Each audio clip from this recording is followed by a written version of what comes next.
넌 안 돼. 예전에도 실패했잖아. 이제는 가족도 생각해야지. 애들 키우려면 별 수 없어. 이런 이유로 또 포기하려고요? 지금껏 몰랐던 새로운 문을 한번 열어보시겠어요?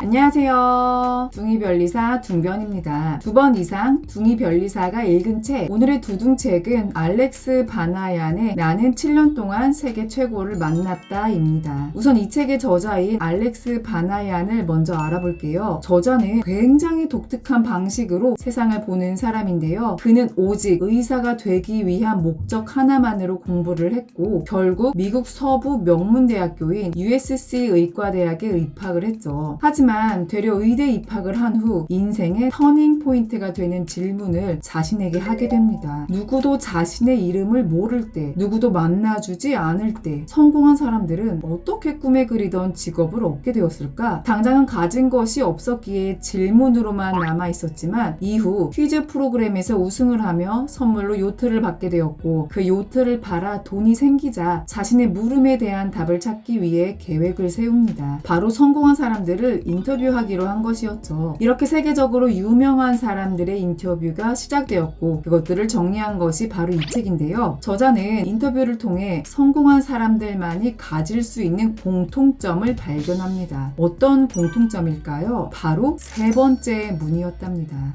첫 번째, 두 번째 다 제끼고 세 번째 문이라고요? 무슨 말인지 모르시겠다고요? 과연 세 번째 문이 뭘까요? 저자는 나이트클럽에 입장하기 위한 세 개의 문을 얘기하면서 세 번째 문을 알려줘요. 나이트클럽이라는 것에 집중하지 말고 세 개의 문에 집중해보세요. 첫 번째 문은 누구나 알고 있는 정문이에요. 대부분의 사람들은 이 정문으로 가기 위해 줄을 서죠. 두 번째 문은 억만장자, 연예인, 금수저들이 들어가는 VIP용 출입문이에요. TV나 영화에서 많이 보셨죠? 아무나 들어갈 수 없는 문이죠. 대부분은 이 두 개의 문만 있을 거라 생각을 해요. 하지만 사실 아무도 알려주지 않은 사실이 있는데요. 또 하나의 문이 있다는 사실이요. 그게 바로 세 번째 문인데요. 이 문은 좀 많이 다르답니다. 이 세 번째 문은 정문 앞에 줄을 서는 것이 아니라 그 줄에서 빠져나와 뒷골목으로 들어가야 하고 그 다음 수백 번 문을 두드리다가 창문을 살짝 열고 주방으로 숨어 들어야 하는 바로 그러한 문이랍니다. 이게 무슨 문이냐고요? 이거 도둑 아니냐고요? 당연히 그렇게 생각하실 수 있는데 이 사람의 이야기를 들어보면 이해를 하실 겁니다. 스티븐 스필버그는 다들 아시죠? 영화를 좋아하지 않는 사람도 모두 알 정도로 유명한 영화 감독이죠. 바로 이 스티븐 스필버그가 이런 세 번째 문으로 할리우드 역사상 최연소 감독이 되었답니다. 스티븐 스필버그의 스토리를 조금 더 자세히 말씀드릴게요. 이 이야기만으로도 저는 영감을 정말 많이 받았었거든요. 일명 스필버그식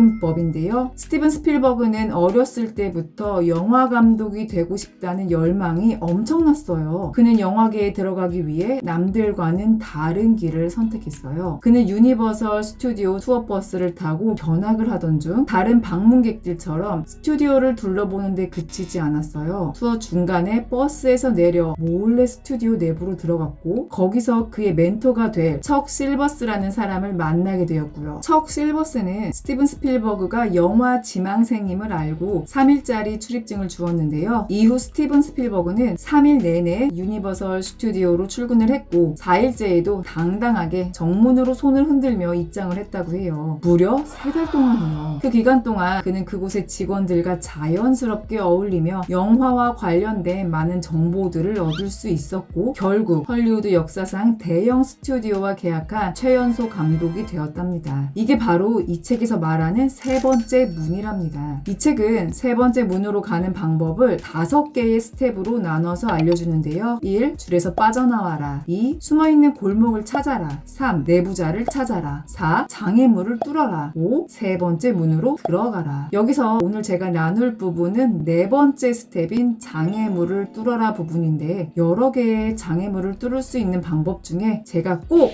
적용하려고 메모한 것 2개를 말씀드릴게요. 1. 그들에게 필요한 것이 무엇인지를 찾아라. 우리가 보고 싶다고, 만나고 싶다고, 한다고 성공한 사람들을 마음대로 만날 수 있을까요? 일반적인 방법으로는 그들을 만날 수 없다는 건 다들 아시죠? 왜 그럴까요? 그들은 돈보다 시간을 중요하게 생각하기 때문이에요. 그래서 그들은 시간과 관련된 만남, 약속, 미팅을 허투루 하지 않는데요. 그렇다면 내가 그만큼 중요한 사람이 되면 좋은데 그게 쉽지 않은 게 사실이죠. 그냥 포기해야 할까요? 지금부터 제가 말씀드릴 워런 버핏의 이야기를 떠올리신다면 어렵다고 포기하시진 않을 겁니다. 젊은 시절 워런 버핏은 주식 중개인이었지만 그 당시에는 별 볼 일 없는 다른 중개인들과 차이가 없었는데요. 그래서 기업인들과 만나려 시도할 때마다 매번 거절당했고요. 그래서 그는 포기했을까요? 당연히 아니겠죠. 포기했다면 지금의 투자의 귀재 워런 버핏은 없었겠죠. 그는 접근법을 바꿨어요. 단순히 주식을 팔려고 하는 것이 아니라 세금을 아낄 방법이 있는 것처럼 기업인들이 필요한 것들, 즉 가려운 곳들을 긁어줄 만한 것들을 보여주며 그들에게 접근했고, 그러자 기업인들은 자신들이 필요하기에 만나자고 했는데요. 여러분, 이게 바로 핵심이에요. 그들이 필요한 것이 무엇인지를 먼저 찾아야 하는 거예요. 사람들은 내가 원하는 이유, 내가 바라는 이유로는 절대 만나주지 않아요. 우연이라도 그럴 수 없죠. 하지만 그렇다고 절대 만나주지 않는 것은 또 아니랍니다. 그들에게 필요한 것이 무엇인지를 파악해서 그것을 통해 세 번째 문으로 활용해야 하는 것이죠. 누군가를 속이고 거짓을 얘기하라는 것이 아니에요. 나에게 필요한 것만 집중하는 것이 아니라 프레임의 변화를 통해 조금 더 넓게 보고 유연하게 상대방의 입장에서 바라본다면 다른 방향이 보일 거예요. 그리고 세 번째 문이